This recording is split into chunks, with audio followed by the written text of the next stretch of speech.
अच्छा जी, halogenation of alkane को start करने से पहले मुझसे ये टॉपिक रह गया था। What is electrophile? Electrophile electron lover species को हम कहते हैं electrophile because it have need for this, क्योंकि इसकी ज़रूरत होती है। ऐसे स्पीशी को हम कहते हैं इलेक्ट्रोफाइल जिस पर पॉजिटिव चार्ज स्पीशी, यानी कि ऐसी स्पीशी जिस पर पॉजिटिव चार्ज होता है उसको हम कहते हैं इलेक्ट्रोफाइल। इसमें आप देख सकते हैं नाइट्रो पर प्लस है, ये आपके पास ब्रोमीन पर प्लस है, क्लोरीन पर प्लस है, हाइड्रोजन पर प्लस है। ऐसी चार स्पीशी को हम कहते हैं इलेक्ट्रोफाइल। न्यूक्लियोफाइल इसके उलट होता है, जो न्यूक्लियस लवर होता है, प्रोटॉन लवर होते हैं, उसको हम कहते हैं जो क्या प्रोटॉन लवर होता है उसे हम कहते हैं न्यूक्लियोफाइल, और इसको हम कहते हैं इलेक्ट्रोफाइल। तो सबसे पहले स्टार्ट करते हैं हेलोजिनेशन ऑफ अल्केन्स। अल्केन्स में हेलोजिनेशन करना मतलब अल्केन्स में मीथेन हो या इथेन हो, इसमें हेलोजन को ऐड करना, अटैक करवाना, this is called halogenation of alkanes. तो स्टेप बाय स्टेप सबसे पहले हम ओवरऑल पढ़ लेते हैं।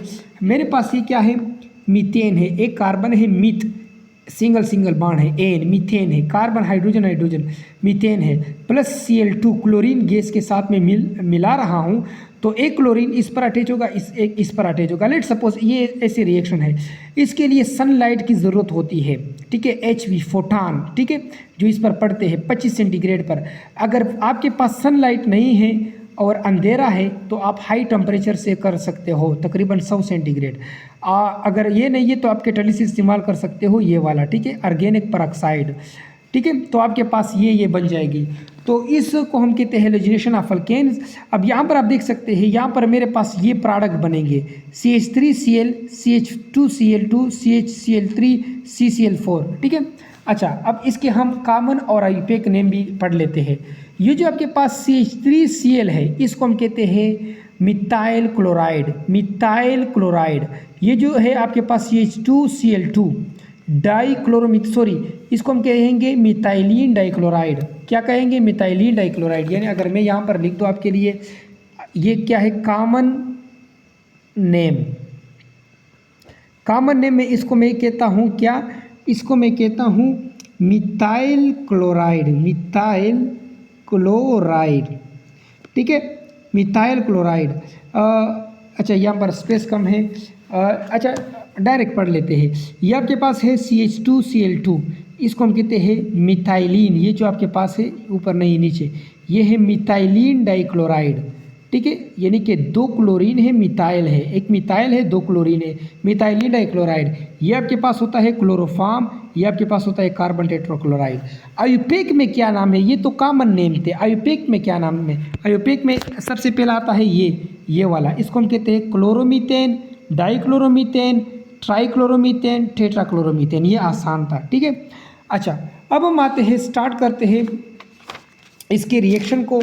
तो यहाँ पर कुछ बातें भी है जो आपके लिए समझना ज़रूरी है, कि ये है कि आपने क्या करना है। अगर आपने 1 मोल CH4 लिया है, मीथेन लिया है, और 1 मोल क्लोरीन लिया है, तो CH3Cl बनते ही रिएक्शन स्टॉप हो जाएगा, क्योंकि एक्सेस में क्लोरीन नहीं है ना, एक्सेस में मीथेन है, ठीक है। अगर आपके पास 1 मोल मीथेन है और 2 मोल क्लोरीन है, तो CH3Cl पर फिर से रिएक्शन स्टॉप हो जाएगा। क्यों? क्योंकि यहाँ पर मीथेन मुकम्मल कंज्यूम हो चुका है, ठीक है, और 1 मोल ऑफ क्लोरीन लेफ्ट हो चुका है। तो आपने दोनों को एक्सेस में लेना होगा ताकि आपके पास अच्छे प्रोडक्ट्स बने। तो यहाँ इस शीट से, यहाँ पर मैंने शीट में बड़ा क्लियर लिखा है, इसको हम यहाँ से पढ़ते हैं, ठीक है। यहाँ पर इसको रख लेते हैं। अच्छा, यहाँ पर इसको हम पढ़ लेते हैं, ठीक है। सबसे पहले हेलोजिनेशन क्या होता है, फिर से सुनो। हेलोजिनेशन का मतलब होता है सब्स्टिट्यूशन ऑफ 1 और more hydrogen atom of alkane. Alkane से हेलोजिनेशन ऑफ अल्केन क्या होता है? अल्केन से हाइड्रोजन एटम को, एक या एक से ज़्यादा हाइड्रोजन एटम को सब्स्टिट्यूट करना बाय हेलोजन एटम के ज़रिए के through. This substitution of hydrogen from alkane, one or more hydrogen by halogen atom is called halogenation of alkane. इसमें फ्लोरीन, क्लोरीन, ब्रोमीन, आयोडीन ये हैलोजन होते हैं। फ्लोरीन वेरी फास्ट रिएक्शन करता है, chlorine normal reaction करता है, bromine slower करता है और आयोडीन स्लोवेस्ट और रिवर्सिबल रिएक्शन करता है। तो यहाँ पर सुटेबल कौन है? क्लोरीन सुटेबल है, इसको हम ले लेते हैं। अच्छा, उसके बाद आपके पास क्या है? सबसे पहले यानी कि इसका बैकग्राउंड है, मीथेन लिया, Cl2 गैस लिया। अच्छा, फोटान को इस्तेमाल किया, H आपके पास जो H यानी कि सनलाइट है, फोटान, इसको इस्तेमाल किया और बन गया आपके पास CH3Cl, ठीक है, CH3Cl और प्लस HCl भी बन गया, ठीक है। यहाँ पर आपने फोटान इस्तेमाल किया या 300 से 400 सेंटीग्रेड टेम्परेचर भी आप इस्तेमाल कर सकते हो, ठीक है, अगर अवेलेबल नहीं है तो। अच्छा, अगेन क्या हुआ? CH3Cl प्लस Cl2, ये जो CH3Cl बना था ये दूसरे क्लोरीन के साथ, क्योंकि मिक्सचर ऑफ क्लोरीन है, ठीक है, इसके साथ इसने रिएक्शन किया और CH2Cl2 प्लस HCl बन गया। फिर ये CH2Cl2 किसी दूसरे क्लोरीन के साथ, उसमें तो एवोगैड्रो नंबर ऑफ क्लोरीन थे, उसके साथ मिलकर क्या बना दिया? CHCl3 क्लोरोफॉर्म बना दिया। ये इसको हम कहते हैं ट्राइक्लोरोमीथेन और HCl बन गया। आखिर में ये जो क्लोरोफॉर्म है इसने किसी दूसरे Cl2 के साथ मिलकर CCl4 plus HCl carbon tetrachloride या टेट्राक्लोरोमीथेन बना दिया। तो ये this is a chain reaction. ये जो रिएक्शन हमने पढ़ा, ये जो ऊपर, ये एक चेन रिएक्शन है। इसको तो हम 1 बाई 1 पढ़ेंगे, ठीक है, 1 बाई 1 इसको हम पढ़ेंगे, ठीक है, इसको हम 1 बाई 1 पढ़ेंगे। इसका मैकेनिज्म क्या है? What is mechanism? Step wise description of a chemical reaction showing old bond breaking and new bond formation.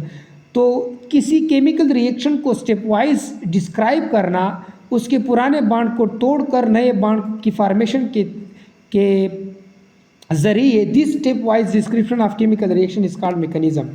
तो स्टेप बाय स्टेप पढ़ते हैं।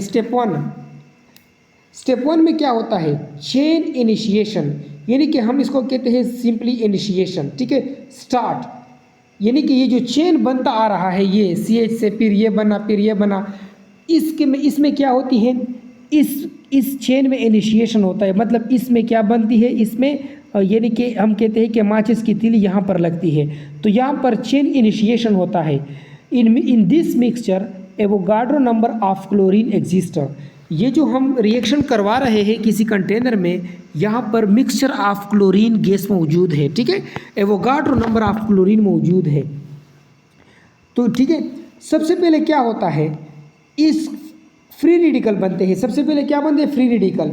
ये जो क्लोरीन है ये है होमोलिटिकली, मतलब सेम क्लीवेज के ज़रिए एक एक इलेक्ट्रॉन चला जाता है, यानी कि लाइट की मौजूदगी में। ये क्या है?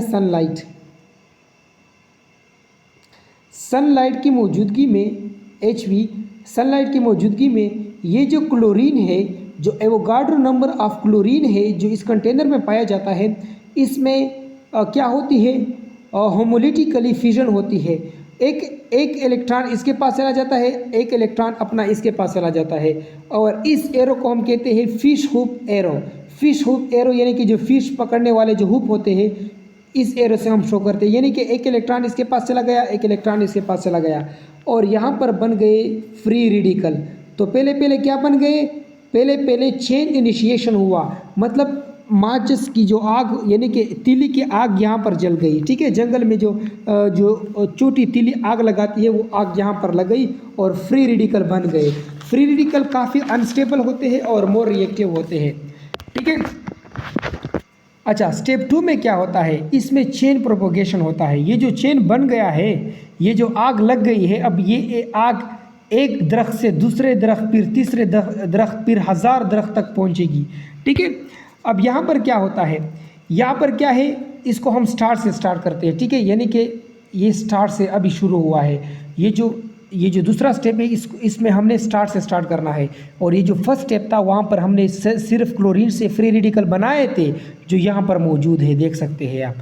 ये आपके पास मीथेन है, ठीक है, मीथेन है। ये क्लोरीन, मैंने कहा कि ये क्या होते हैं? ये जो फ्री रेडिकल होते हैं ये काफ़ी अनस्टेबल होते हैं, ये मोर रिएक्टिव होते हैं। तो ये क्या करता है, इस मीथेन से इस मीथेन को इस पर मजबूर करता है कि यहाँ पर होमोलिटिकली बॉन्ड टूट जाता है। एक इलेक्ट्रॉन यहाँ पर आ जाता है कार्बन के पास, एक इलेक्ट्रॉन इस हाइड्रोजन के पास चला जाता है और ये क्लोरीन इस हाइड्रोजन के साथ कोवेलेंट बॉन्ड बनाकर HCl बन जाता है और यहाँ पर मिथाइल फ्री रेडिकल बन जाता है। अब ये मिथाइल फ्री रेडिकल है। अब इस क्लोरीन ने ये जो फ्री रेडिकल था, इसने इस दूसरे फ्री रेडिकल को बनाया। अब ये जो मिथाइल जो फ्री रेडिकल है, ये किसी दूसरे क्लोरीन गैस, क्योंकि मैंने कहा कि एवोगाड्रो नंबर ऑफ क्लोरीन है, तो ये दूसरे क्लोरीन में क्या करती है, हेमोलिटिकली क्या करती है, फ्यूजन करती है। अब आप कहोगे कि जनाब यहाँ पर तो क्लोरीन क्या था, ताकतवर था, इसने यहाँ पर मीथेन में हाइड्रोजन को ले लिया। अब इस कार्बन ने इस क्लोरीन को क्यों तोड़वा दिया, क्योंकि भाईजान ये कार्बन अब फ्री रेडिकल बन चुका है। फ्री रेडिकल बहुत अनस्टेबल और मोर रिएक्टिव होते हैं। तो ये जो कार्बन है ये क्या करता है, इस क्लोरीन गैस के बॉन्ड को तोड़ देता है, क्योंकि वैसे भी क्लोरीन तो एवोगाड्रो नंबर में बहुत सारे एक्सेस में मौजूद है, ठीक है, एक्सेस में मौजूद है। तो ये क्या करता है, ये कार्बन ये इस क्लोरीन में क्या करता है, होमोलिटिकली फ्यूजन करता है, इसके पास अपना इलेक्ट्रॉन, इसके पास अपना इलेक्ट्रॉन, और यहाँ पर बन जाता है अगेन शेयरिंग ऑफ इलेक्ट्रॉन, और यहाँ पर क्या बन जाता है, CH3Cl प्लस Cl, एक और फ्री रेडिकल बन जाता है। मतलब एक फ्री रेडिकल उड़ता है, दूसरे फ्री रेडिकल को बनाता है। और सबसे पहले फ्री रेडिकल को किसने बनाया था, सनलाइट ने बनाया था। गुड, जो पहले क्लोरीन पहले टूट गए थे वो सनलाइट ने किए थे, और ये क्लोरीन उड़ गया, इसने मीथेन को क्या कर दिया, मिथाइल फ्री रेडिकल में तब्दील कर लिया। अच्छा, अब क्या होता है, बात को ज़रा समझो। अब ये जो आपके पास CHHCl, ये आपके पास क्या है, ये CH3Cl 3HCl, ये जो आपके पास ये बन चुका है, ये क्या, ये फ्री रेडिकल बन चुका है। ये जो पेन आप देख रहे हो, पेन की टिप को देखो, ये क्लोरीन फिर से फ्री रेडिकल है और ये मोर रिएक्टिव है। अब ये यहाँ पर फिर क्या करते हैं, होमोलिटिकली बॉन्ड तोड़ देता है, होमोलिटिकली, ठीक है, हेटेरोलिटिकली नहीं।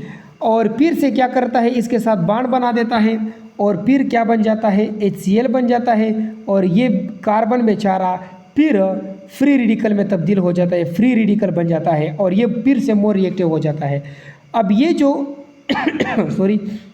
फ्री रेडिकल है, ये किसी दूसरे Cl2 गैस को देख लेता है और इसमें फिर से होमोलिटिकली फ्यूजन करता है, और यहाँ पर फिर से शेयरिंग होती है इन दोनों के दरमियान, और यहाँ पर फिर क्या बन जाता है, CH2Cl2, ये क्या है, CH2Cl2, और यहाँ पर फिर से क्लोरीन फ्री रेडिकल बन जाता है। फिर ये क्लोरीन फ्री रेडिकल इस कार्बन के हाइड्रोजन को फिर से ले लेता है, और फिर से HCl बना लेता है, और फिर से ये कार्बन फ्री रेडिकल में तब्दील हो जाता है। फिर से ये क्या करता है, ये जो फ्री रेडिकल है किसी दूसरे Cl2 गैस को फिर से होमोलिटिकली तोड़ देता है, फिर से यहाँ पर शेयरिंग होती है, और ऐसा करते करते मेरा तो सर दर्द कर रहा है, मैं डायरेक्ट बताऊँगा। अब यहाँ पर CCl4 बन जाता है और क्लोरीन फ्री रेडिकल बन जाता है। तो इस तरह फ्री रेडिकल बनते हैं और आखिर में CCl4 क्या हो जाता है, बन जाता है। तो स्टेप 2 जो है ये बहुत लंबा एक स्टेप था। और स्टेप 3 में क्या होता है, स्टेप 3 में जो फ्री रेडिकल बन गए हैं वो आपस में कंबाइन होंगे, एक दूसरे को ठंडे करेंगे, और यहाँ पर ये क्या हो जाएगा, इथेन बन जाएगा, और क्लोरीन मिलकर ये क्लोरीन गैस बना देगा। तो 100 बातों की एक बात ये कि हेलोजिनेशन ऑफ अल्केन में हेलोजन अटैक करते हैं अल्केन पर। किससे अटैक करते हैं, फ्री रेडिकल अटैक करते हैं। फ्री रेडिकल कैसे बनते हैं, सनलाइट से बनते हैं, और इस तरह वो जो फ्री रेडिकल बन जाते हैं सनलाइट में, वो अल्केन पर अटैक करते हैं, फिर अल्केन को फ्री रेडिकल में कन्वर्ट करते हैं, फिर वो अल्केन किसी दूसरे क्लोरीन गैस पर अटैक कर लेते हैं। मतलब पहले आग सूरज ने लगाई थी, वस्सलाम। तो ये सलाम से पहले मैं एक और बात कहना चाहूँगा कि हमारे चैनल को सब्सक्राइब करें, प्लीज़ बेल आइकन को दबा दें ताकि मुझे मोटिवेशन मिले आप लोगों से। आप लोगों के लिए बहुत अच्छी वीडियो मैं बना लेता हूँ। मैं जब खुद किसी टॉपिक पर स्टक हो जाता हूँ तो मेरी कोशिश होती है ताकि मैं भी समझूँ और दूसरों को भी समझा दूँ। वस्सलाम।